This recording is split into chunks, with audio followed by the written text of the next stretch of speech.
on investment, a hearing is exactly what we need on this topic. There's so much misinformation out there about the investment protections in our bilateral investment treaties and our trade agreements. The myths abound because the investor-state mechanism is just so easy to demagogue. And unfortunately, there will always be people who reflexively oppose trade. This hearing, however, is an opportunity to shine light on the facts and to set the record straight. First of all, and perhaps most importantly, we don't need to fear foreign investment. As we know, it is not simply enough to buy American anymore. We have to sell American products and goods throughout the world. Some of our companies can do that from here. Others, to compete, have to compete throughout the world. According to our Commerce Department, U.S. companies that have these foreign operations employ twice as many U.S. workers than they do foreign workers. Furthermore, 95% of the goods and services produced by these companies abroad are sold not back here, but rather in the host or the third country jurisdictions. Much has been made of Buy America recently, but U.S. investment abroad allows us to sell America, which is what it will take for the United States to lead the world out of the global economic crisis. The following point is perhaps already evident, but it needs to be highlighted. The United States is the party insisting on legal and procedural protection for outbound U.S. involvement.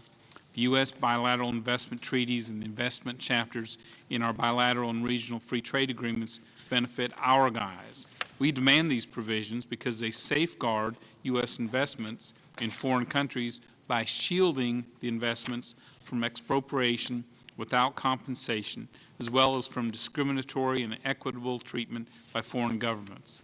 Put another way, the core purpose of these legal instruments is to raise the level of investment and property rights protections in foreign jurisdictions to the level of protection that already exists here in the United States.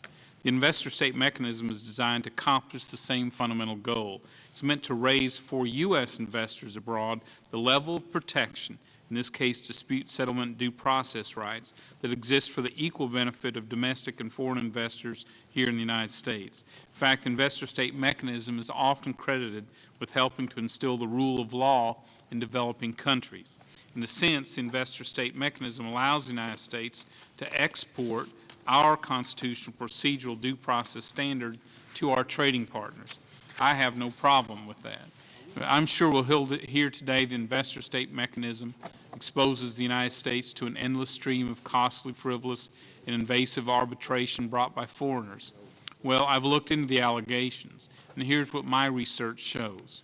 The investor-state mechanism has existed in U.S. bilateral investment treaties since the very first ones we entered in the early 1980s. It's been around for a quarter century, and it's never been used against the United States. We've never been forced to defend a single law, regulation, or administrative action in a bilateral investment treaty investor-state dispute. In the handful of cases that foreign investors have brought under NAFTA, we've not to date lost or settled on unfavorable terms one single case. You don't need to take my word for it. Consider this excerpt from the summer 2008 issue of the Harvard Journal on Legislation, and I quote, "The United States has never lost a single dollar in an investor-state dispute under NAFTA or under any other trade agreement or bilateral investment treaty," unquote. The author, our chairman of the Ways and Means Committee, Charles Rangel. The last point I'll make is that the provision U.S. bits and the investment chapters of our free trade agreements have evolved over the years. I'm eager to hear the testimony on this point because the evolution of the provision seems to me has been in direct response to the criticism raised.